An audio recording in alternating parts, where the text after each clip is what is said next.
You're listening to Perspective on WFHR 1320 AM, 97.5 FM. I'm Melissa Kay, bringing you news in our community.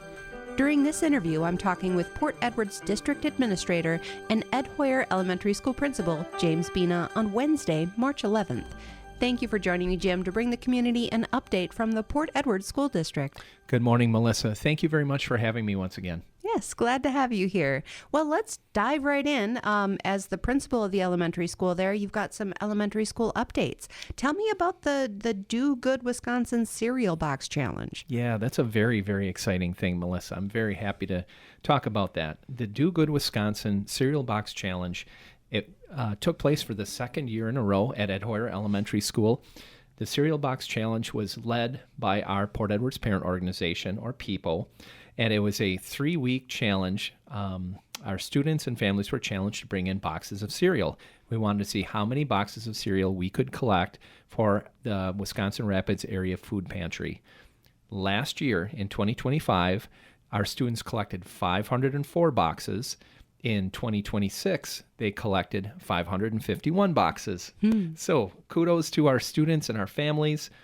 They did a great job. So in the last 2 years, Ed Hoyer Elementary students have donated over 1,000 boxes of cereal to the Wisconsin Rapids Area Food Pantry. Way to go, Blackhawks. Yeah, that is wonderful. That's a lot of cereal. It is. It is. It's so fun because what our parents do is they take those boxes of cereal. What do you do with 500 boxes of cereal, right? That's a lot of, you need a really big closet or someplace to put them.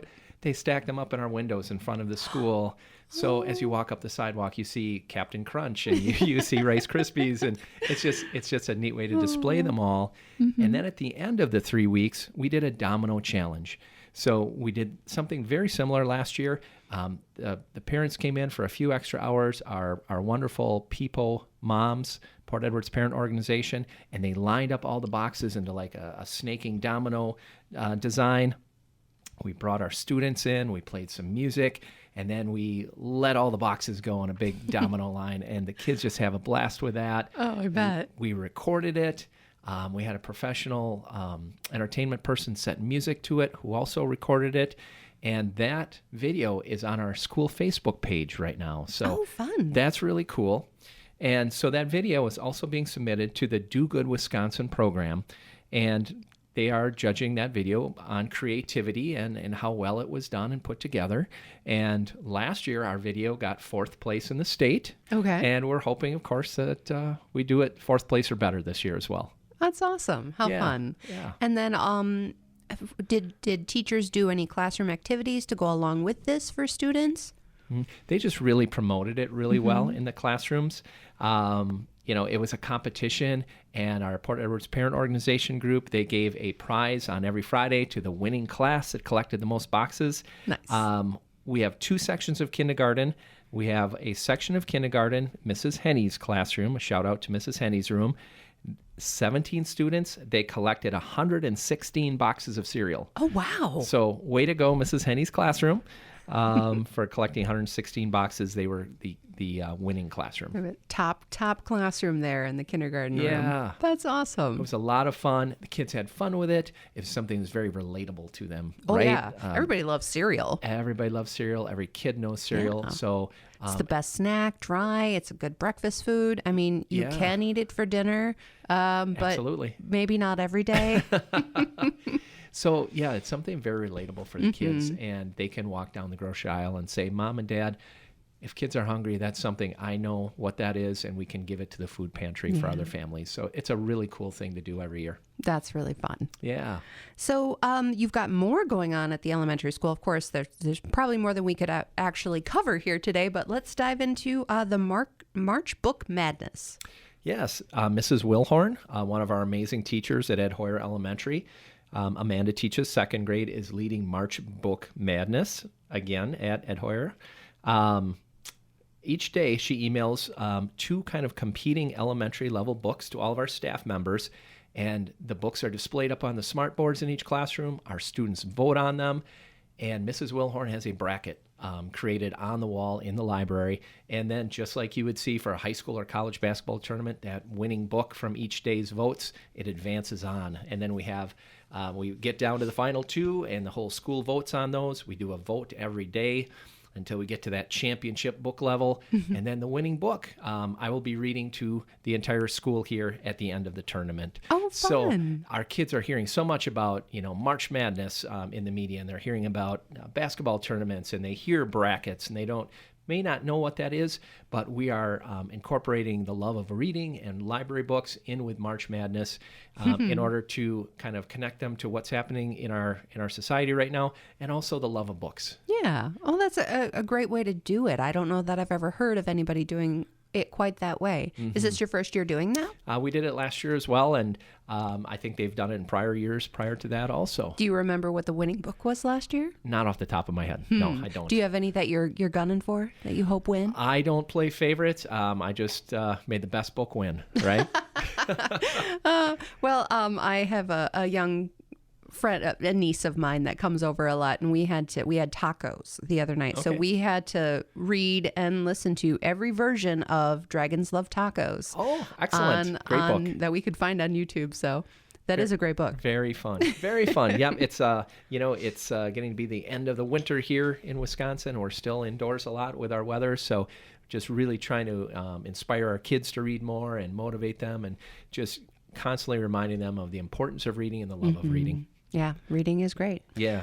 Well, let's talk about math. Another great subject, Math 24 competition.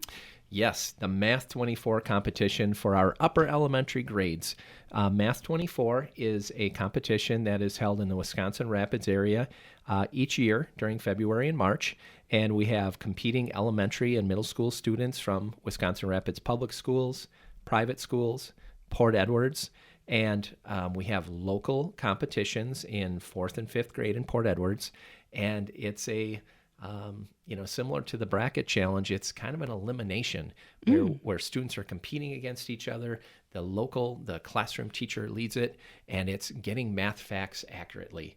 And it's a timed event, and who can get them done as quickly as possible and as accurately as possible. And then you have a final group of students from your school get to go and compete at the regional event. Ooh. Well, we had 5 5th grade students and 5 4th grade students from Port Edwards. They went and they competed at the Performing Arts Center up at Wisconsin Rapids Lincoln High School last Thursday. And, of course, we are small but mighty in Port Edwards. We do fantastic things with our students and our staff. Competing against much larger schools, we had a 2nd place finisher at one of the grade levels, and we had a 3rd place finisher at one of the grade levels as well in the Math 24 competition.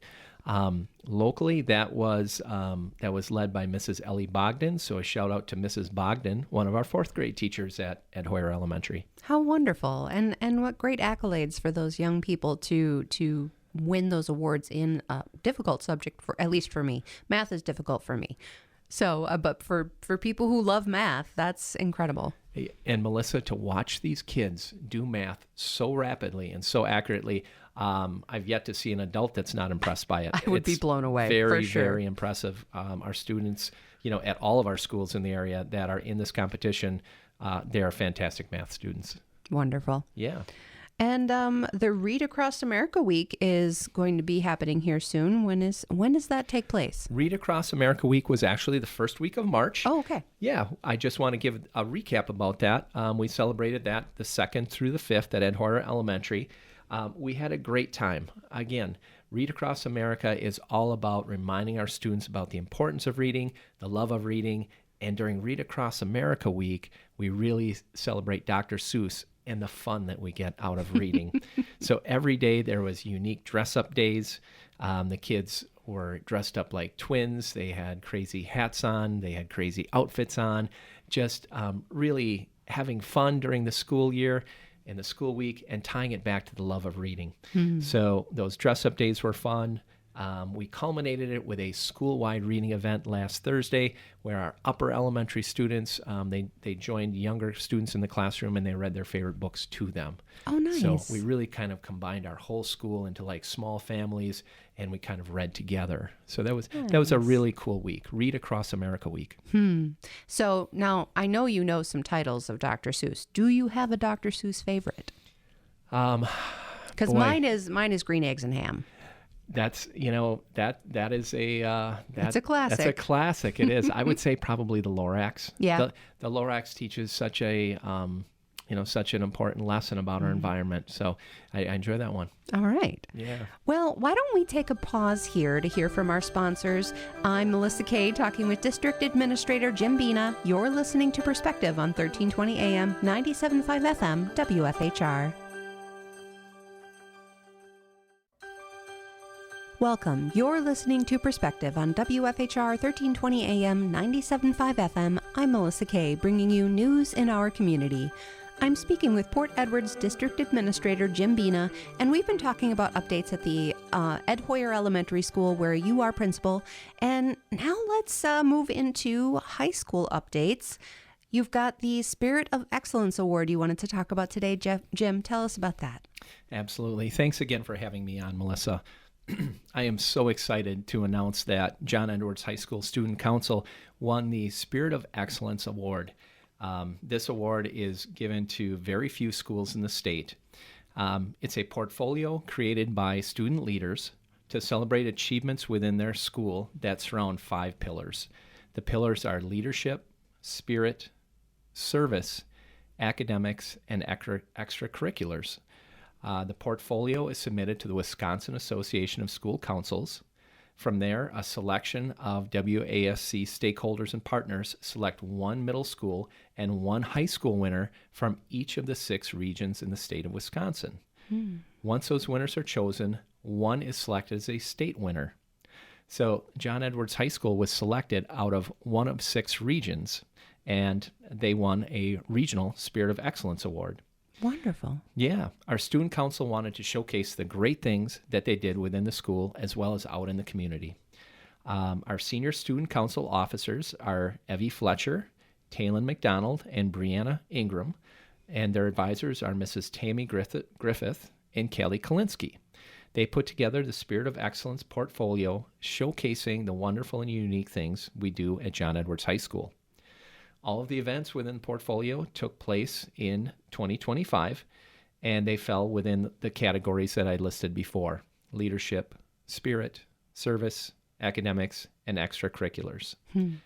Along with all of the events that they listed, and they listed 25 fantastic things that our student council does in the calendar year of 2025, they had to submit a diamond project, which is a standalone entry that was incredibly impactful for the school. The project took about 2 weeks to complete with all of our students and the student council advisors and many hours of revising and fixing. The project was submitted on February 1st for evaluation. And as I mentioned, John Edwards High School was announced as the Region 2 winner this year. Not only are they the Region 2 winner, but they were also chosen as the high school state winner.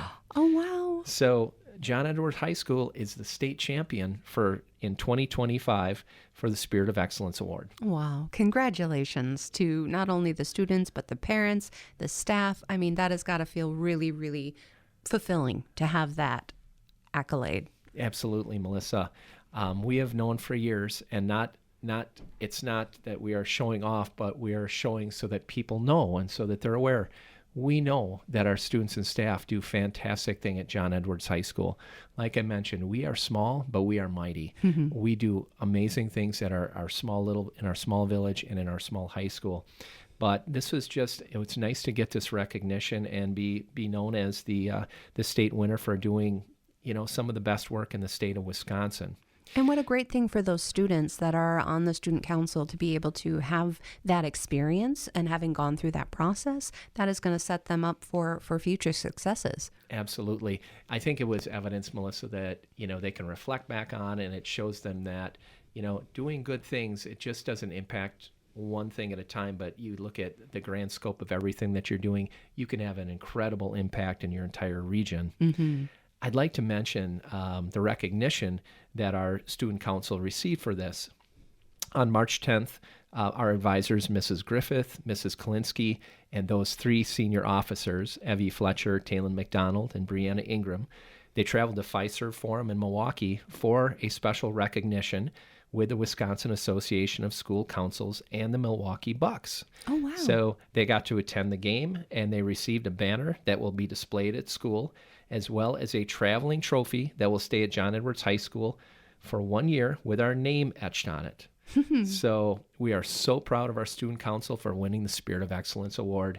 Hours and hours of work went into creating the portfolio, and of course, literally hundreds of hours of volunteer time that they put into all of the events that improved our community, improved our region, helped others, and they put together into this award. So, hats off to our student council. Way to go. Yeah, way to go. Yeah.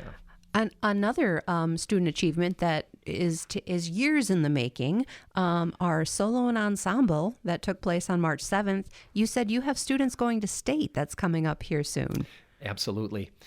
Each year, middle school and high school students in both choral and instrumental, they have the opportunity to play solos or play in small groups, also known as ensembles, at a regional level, and they are judged and evaluated by area music experts. And we performed at Almond Bancroft High School on March 7th. And from that competition against other regional schools, we have 7 students who are going on to state. Wonderful. So congratulations to all of our choral and instrumental students who participated in regional solo ensemble, and to those 7 students who are going on to state. I'd like to give a shout out to Mrs. Tammy Parshevsky, our choral teacher, and to Ms. Emily Anderson, our band instructor. Thank you for all of your leadership. Wonderful. Congratulations to those students that all performed and to those going on to state. I'm sure we'll get an update from you at a future visit on how that went. Absolutely. Mm-hmm. Yeah. So as we are recording this, we're looking ahead a week, but as you're listening to this, students are already on spring break. Yes. And do you look forward to spring break time of year? Spring break is absolutely, absolutely, Melissa. Spring break is something that we have on the calendar every year, and students and staff alike, we kind of have our eye on that, and we know that that's a time when we can rest, when we can recharge. Some people travel locally, and some people travel internationally as well. Particularly your Spanish students. Our Spanish students. Thank you for that lead-in, Melissa. Yeah. We have a group of 11 students, as well as advisors, and our high school Spanish teacher, Mrs. Rachel Frizzell. Mrs. Frizzell has organized an international trip to Costa Rica. Oh, wow. So as we are playing this show right now, we have 11 John Edwards High School students, and as I mentioned, Mrs. Frizzell and advisors in Costa Rica, and they are doing a variety of cultural activities, immersing themselves with families, seeing cities, seeing villages, learning about the geography, the culture, the music, the food, learning all about Central America and South American culture. They are spending the full week of spring break, and I believe their return date is the 24th. So it's an outstanding opportunity for our students who they're in the classroom, they're learning Spanish, they're kind of learning things indirectly about Spanish, tasting some foods and singing some songs. This is a real-life opportunity to immerse themselves. Complete immersion into the culture and the language and the foods. What a great opportunity for those students. I'll have to admit I'm a little jealous. Absolutely. I've got to believe the weather's a little nicer down there, Melissa. More than likely. We'll just go with that. We will. That's right. We're projecting into the future right now, Jim, and then also across, international data lines. So. I would assume it's a little nicer down there, so I hope they're enjoying themselves. I do too. Yeah. So ACT testing just took place with students? Yep, ACT testing took place for some of our high school students on March 11th. Springtime of the year is when we do standardized testing for the state of Wisconsin. So we have the ACT test currently taking place. We have what's called the forward exam for 3 different grade levels in our K-12 school. The testing window for that forward exam is March 16th through April 24th. Testing is scheduled and led by our building counselors, Mrs. Ayers at the middle and high school, and Mrs. Lazitz at the elementary. So a lot of planning and preparation goes into that. Mm-hmm. And the results of those exams, they are a component in the analysis of our state report card. So those are very important tests. Mm-hmm. And then do we got in our last minute here, a couple quick referendum updates? Sure, absolutely. We do have some work happening over spring break here this week with referendum. We are finalizing bids for our mechanical controls work that's going to happen at the elementary this summer. And we are also replacing some heating and air conditioning units that are on top of our middle school roof this week as well. So a lot of details, a lot of planning that are still going into our referendum projects. Yeah, and some important updates. And then spring sports. Spring sports, absolutely. Track started this past week. Softball is starting here during spring break, and baseball is starting next week. So, that's a great sign that, Melissa, before we know it, the grass will be green. Grass will be green. Yeah, that is right. what I look forward to the most in spring, I got to admit. Absolutely. Spring sports are starting. We'll be seeing those robins soon in green grass. So. And some dandelions. Sorry for all you haters out there, but I love them. We're just excited for the warmer weather. Indeed. Yes. Well, thank you for joining me today, Jim. I'm Melissa Kay, speaking with Port Edwards District Administrator and Ed Hoyer Elementary School Principal James Bina. Thank you for talking with me today, Jim. Thank you, Melissa. And thank you to listeners joining us for News in Our Community on Perspective, 1320 AM, 97.5 FM, WFHR.